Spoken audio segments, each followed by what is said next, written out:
We're recording. Everything is recording. Let's do this again. Oh, what a... So this video is going to be me at a desk working through a system map, explaining essentially how ideas get turned into value. And it's the same system that sits behind the Solo Creator guidebook. The walking videos, the typewriters, the zines, the stationery, all of the other stuff that you see on this channel is that system in practice. This video is the map and the system that sits behind it. I liked it. I think it was a good video. I actually really enjoyed making this video too. Hi everybody, in today's video I'm going to explain how you can take your ideas and you can turn them into value, and I suspect maybe people watching this will want to sustain a business from their ideas. Solo creators, entrepreneurs, podcasters, YouTubers. So in this video we're going to use this sort of system map that I've created. This is a way of looking at a system of work, and we're going to focus here on this one, physics. How we take the ideas and we turn them into value. So we likely have lots of very, very good ideas, and everything always starts with an idea. We might want to launch a YouTube channel or a podcast, and we've got loads of ideas for different episodes. And these ideas, they're not in short supply. We've got loads of them. I mean, that's one of the challenges. We actually often have way too many, but ideas hold no economic value on their own. They need to be turned into something useful. So one of the first challenges that we face is narrowing down our ideas. And that's why in this system, the idea to value system, we have it in a funnel because we need to narrow down these ideas. Now, there is an accompanying guide for this. It's for solo creators. It's a dedicated resource for anybody wanting to build a sustainable business. It's got a 40-minute audio and a nice PDF, and it's very, very reasonably priced. Now, in this video, I'm not going to explain how you might filter those ideas, but I do go into detail in the guide. So we have ideas and we filter them down. We narrow down the ideas. And as we do, we increase our commitment in them. We then move on to what we call invest. Now, investment sounds all sort of financial, and it is. We may be investing some money, and unlikely in the early days, we're not going to have much money to invest, but we might choose to invest some. So we'll come on to that in a minute. More importantly, we are investing whenever we're doing anything, creating YouTube videos, podcasting, building training courses. We are investing what I call humans' finite resources of time, energy, and attention.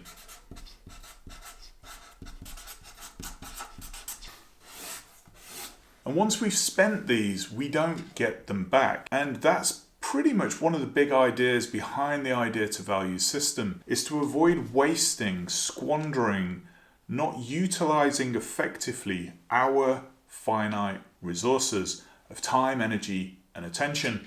We don't want to be spending them on the wrong things. We don't want to be wasting them, because once they're spent, they're gone. That's life happening. It's gone. And as a solo creator, you're going to have a runway, a length of time that you can keep doing what you're doing at cost, and we'll come on to that. And so we want to make sure that we're getting the most from that. So we move on to investing. We're going to take this idea and we're going to turn it into value. We're going to take this podcast episode and we're going to turn it into value. So from investment, we then move to what I call activity sets. Now, if you've worked in a company of any size, the chances are these activity sets could be a giant Microsoft project, a Gantt chart of devastation, as I call them. It could be a Kanban board full of a few ideas. It could be a to-do list, a task management system. In the early stages as a solo creator, you want to keep this as small and simple as possible. There might be doodles and sketches and diagrams and models and tasks and things you've got to get done. It's a way of taking an idea and turning it into almost like a communication of the idea, a model, a representation, so that when you come to build it, you're not all over the place. You're not randomly trying to take an idea and turn it into something. This is about planning, but it's not about getting stuck here in the plan, because that's where a lot of solo creators get stuck. They let the potential of the idea stop them from moving into action. We then move on to create. Now I call this creative action. This is us as a solopreneur, as an independent, as a creator, creating things using our strengths, our insights, our experience, unleashing our potential and growing and learning as we build things, as we take the idea and we turn it into something tangible, into something real. This is creative action. It's not just busy action for the sake of it. It is action that is growing us, that is using our strengths, that is enabling us to unleash our potential. And then eventually we are going to ship something. We've recorded the podcast episode. Now it's time to put it out into the world. We've done a video. We've put it up onto YouTube. We've built a course and we've shipped it. We're going to put it out into the world. And the goal when we ship is to generate value.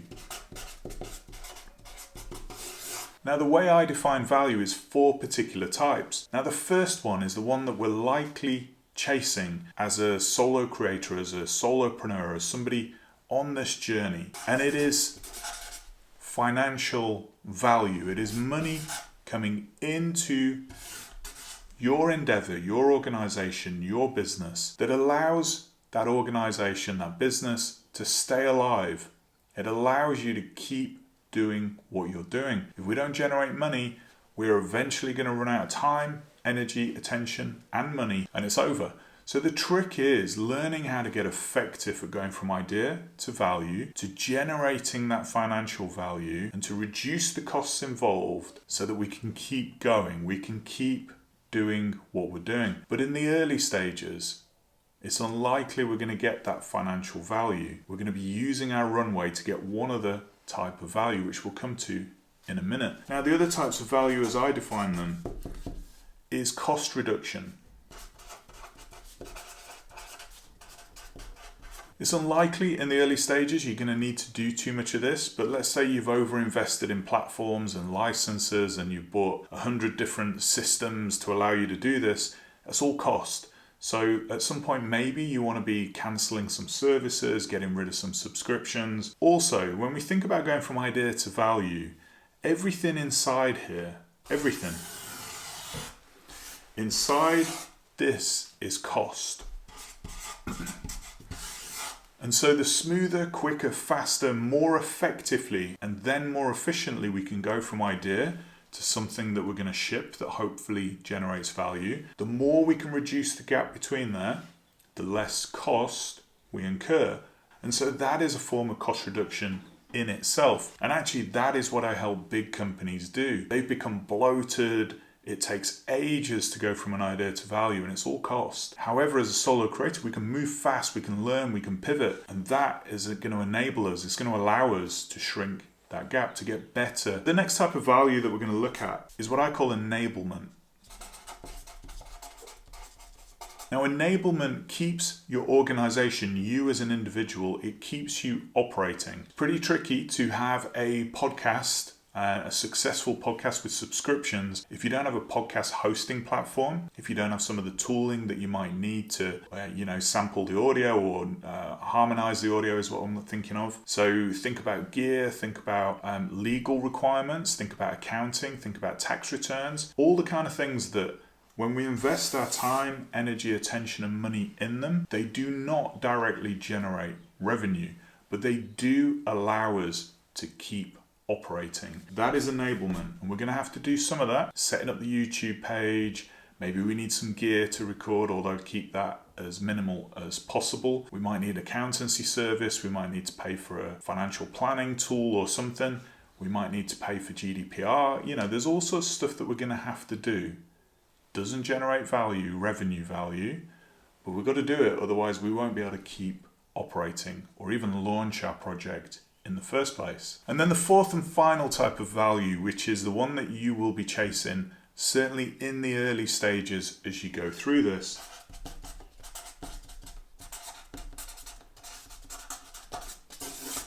is what we call experiments. Now, the value of an experiment is learning. So in the early days, let's say you're trying to build a YouTube channel, you might not see any financial value coming from people watching your video and being able to monetize your channel. For 6 months, a year, it might take 2 years. And therefore it's all cost because there's no money coming in and you're investing money, time, energy, and attention, but you are generating the value of learning if you choose to learn. The first period of your journey, which will be different for everybody, is tuition. It is experiments.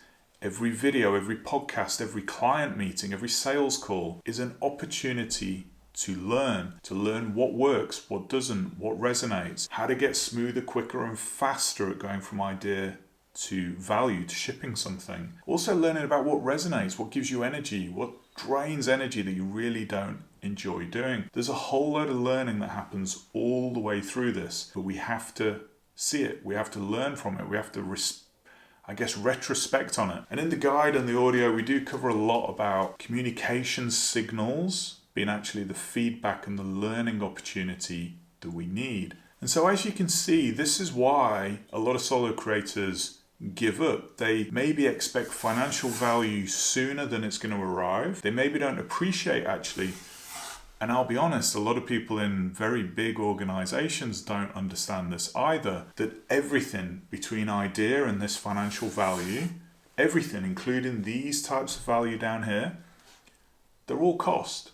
It's all cost. In the early days, it's tempting to sort of be efficient, but actually it pays to be more effective because effectiveness will drive you towards financial value and then you can make it more efficient. When we think about financial value, it requires two things. The first is something worth paying for. Now, of course, if you're building a YouTube channel or a podcast and you're looking for subscriptions or you're looking to monetize the channel, you might want to replace something worth paying for with something worth watching or downloading or listening to. But the principle and the idea is the same. We've got to have something that is valuable to somebody else, and therefore that allows us to make money so that we can keep doing what it is that we're doing. The other thing that we also obviously need, a customer. We're going to need somebody, customers, audiences, whatever. You're going to need somebody who is willing to pay for the thing that you're creating or is willing to watch it so that you can monetize. You get the idea. We might think that we have the most amazing YouTube channel in the world, and I'm still trying to grow multiple YouTube channels and podcasts, and we might think it's brilliant. We might think this is definitely worth paying for. We might create a training course that we think is awesome. It's brilliant. People are going to love it. But if we don't have a customer who's willing to pay for it, then we are not going to generate financial value.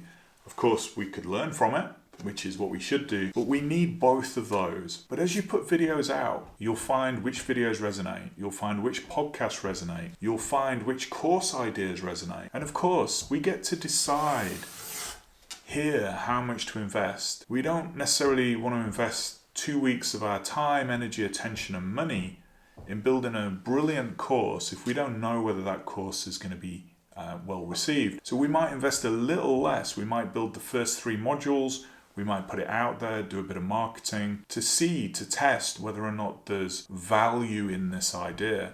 And if there is, then we invest a little bit more time, energy, and attention to build the full thing so that we can sell it because it's something worth paying for and we have a customer. And this is the same in organizations of any size. You know, if we're trying to generate revenue, it's always external to the organization.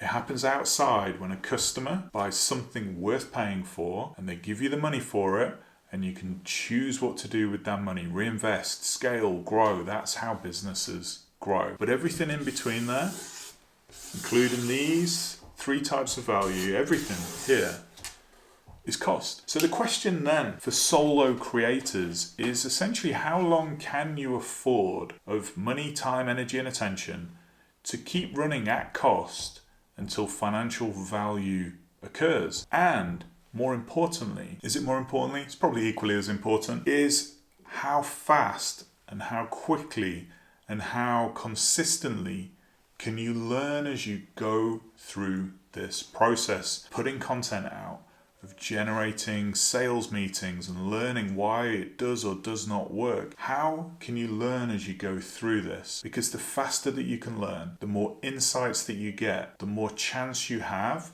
of investing your time, energy, attention, and money in the right things that are going to lead you towards financial value. It's usually not a shortage of ideas, but it is friction. It's delays, it's cost between taking that idea and turning it into something value. And a lot of the big companies that I work with do not do enough learning. They repeat the same mistake over and over and over again. But as a solo creator, we're in a wonderful position to learn rapidly, to get really effective at going from idea to value, to shrink that gap, to reduce those costs, and to learn our way through. And hopefully we can stay in the game long enough to see that financial value emerge. Many of these topics, along with other things which are in the systems map, there are elements of each one of these in the Solo Creators Guide, which you'll find in the show notes. And all of this is a full system, because when these conditions, when these 5 elements all align, when they're all working well, that is when value emerges. When any one of these is missing or is not optimal, then it becomes friction, there's chaos, confusion, there's a lack of drive or energy, there's all sorts of different reasons. And in the guide, the field guide for this video, each one of these is covered as well. So it's not just the idea to value physics. We do the map, why are we doing it, where are we going? We do the wiring, communication, feedback. We do the engine, which is this creative action that we need in order to thrive. And of course we do the flywheel, the learning, which we talked a little bit about in this video. But it's all based around helping people take really good ideas and turn them into something valuable. I'm going to go and enjoy this rare 3-day sunshine here in the UK, and I will catch you in the next video. You take care of yourselves. Bye bye.